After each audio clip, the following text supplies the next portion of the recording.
ஒரு போதிஸ், ஒரு விஜிபி, ஒரு சரவணா ஸ்டோர், மீதி எல்லாம் யாருகிட்ட இருக்கு? யாருகிட்ட இருக்கு?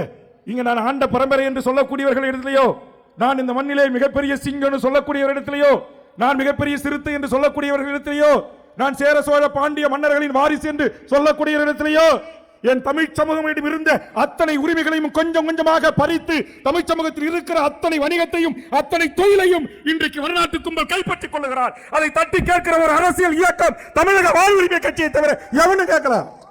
ஏன் நீங்க இந்த ராயக்கோட்டையில எடுத்துங்க, எங்கேயாச்சும் ஒரு பீகார்ல இருந்து உத்தரப்பிரதேசம், ராஜஸ்தான்ல, மத்திய பிரதேசம் ஒரு வந்திருப்பான், ஒரு சேட்டு சின்னதா ஒரு கடை போட்டிருப்பான். அப்புறம் அந்த தெருவில் அந்த கடையை வாடகை பிடிப்பான், அப்புறம் அப்படியே லீஸுக்கு பிடிப்பான், அப்புறம் அதை வாங்குவான், அப்புறம் அந்த கடையே வாங்குவான், அப்புறம் அந்த தெருவே வாங்குவான், அப்புறம் அவன் முதலாளியா இருப்பான். நம்ம மூக்குத்தி, தோடு, கொலுசு, அருணாகுடி, அண்டா, குண்டா எல்லாத்தையும் கொண்டு போய் அடை வச்சுட்டு சேட்டு ஏதாச்சும் பார்த்து போட்டு கொடு சேட்டு. சிந்திக்கணும், தமிழ் சமூகம் சிந்திக்கணும்.